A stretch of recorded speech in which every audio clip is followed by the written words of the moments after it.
Hello fellow data friends. There was a discussion on Reddit, and I think the professional army law is a political trap law if you have strong aristocrats. I've created 9 different save games for Russia, and I will run 3 different scenarios on each save game.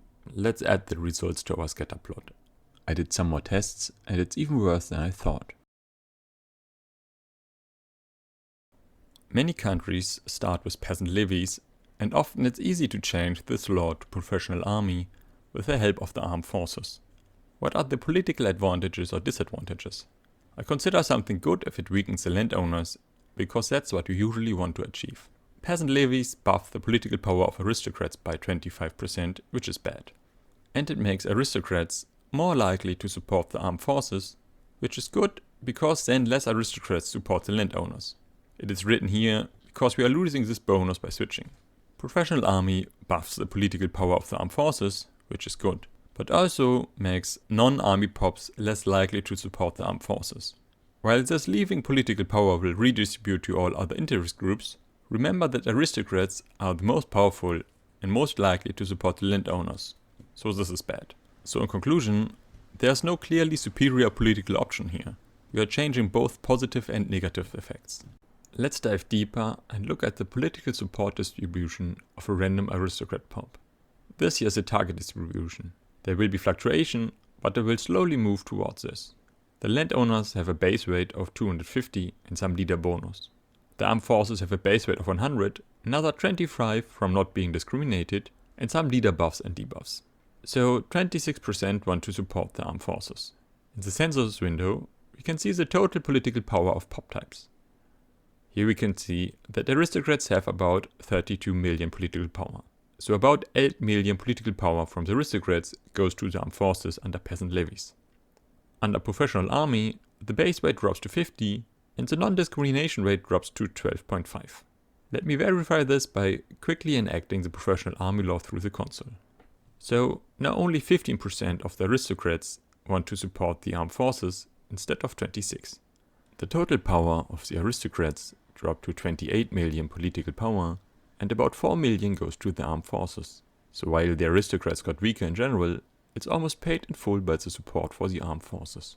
Keep in mind that this was just an estimation for one aristocrat prop, which is working in government administration.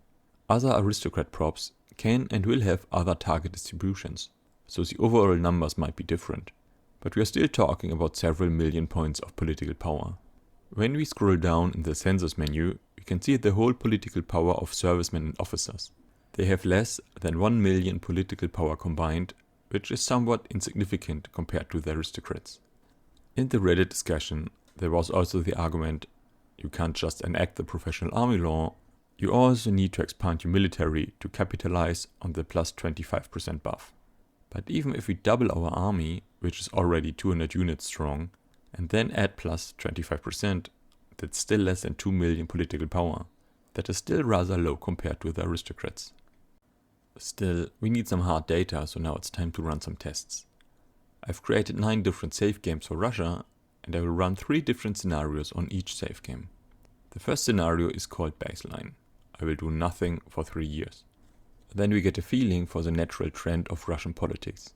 Because if our actions lead to worse results than doing nothing, well, do something else. Okay, let's go while I talk. Why 3 years? I've had the impression from previous games that it takes about 3 years for politics to adjust. No hard evidence, just a feeling. Why 9 save games? Because it's an acceptable compromise between a lot of data, effort needed, and it's still possible to show all 9 save games at the same time on the screen. This way, it's easier for you to verify and trust my results, or point out flaws.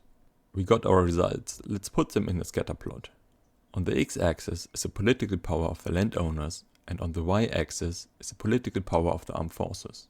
The yellow points are the starting values for all 9 saves. The blue points are the values for the baseline do nothing scenario. I put the average values below. For the starting values, we see quite a wide range. The baseline values are tighter packed, but there's still some variation. But there's a clear decrease in the power of landowners and the armed forces. Now, I reload the initial saves and run the second scenario called Prof Army. I use the console to enact the professional army law, and then we wait for 3 years. Since there's only one thing different, It should give us a good idea on the actual political impact of enacting the professional army law. Okay, we can already see that the landowners are around 50% clout and the armed forces are down to about 11. Let me put these new numbers in the scatter plot. Clear results that the landowners have a higher clout after changing the law by about 3% and the armed forces are about 5% weaker. Again, some arguments in the Reddit discussion said you need to build up your army after changing the law to profit from the plus 25%. So let's do that as our third scenario called Prof Army Expanded. Russia starts with 210 units and the combined military costs are about 55,000. On each save game, I will put the construction on iron frame, I will build 4 new iron frame construction centers, queue 100 new line infantry, and put the military wages on very high. Now we wait 3 years. In a preliminary test without changing construction, the game only built about 12 barracks in 3 years, which hardly counts as military build-up. This is why I increased construction.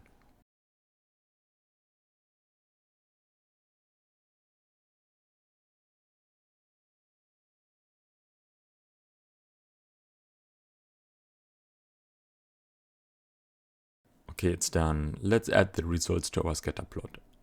The landowners are weaker than without the army build-up, but interestingly, the armed forces are the same. On average, 42 new barracks were built and the military cost increased from 52,000 to 68,000. So in conclusion, the changes in landowner power did not come from more powerful armed forces. Thus, my other actions must have led to weaker landowners. More infantry means more demand for rifles, and more iron construction means more demand for iron. These buildings are usually not controlled by aristocrats, so someone else got more money and thus more powerful. I think it's safe to say, professional army is an early trap law, and it actually weakens your armed forces politically. Unless you need the bigger military for war, it's better to invest your money in the economy. But when is a political safe point to switch to professional army? I did some more tests, and it's even worse than I thought. Here's what I did in the new experiment. Monarchy gives plus 25 power to aristocrats, so I changed it to presidential republic to remove the buff. I also changed serfdom to tenant farming. This reduces the landowner's buff from plus 50 to plus 25%.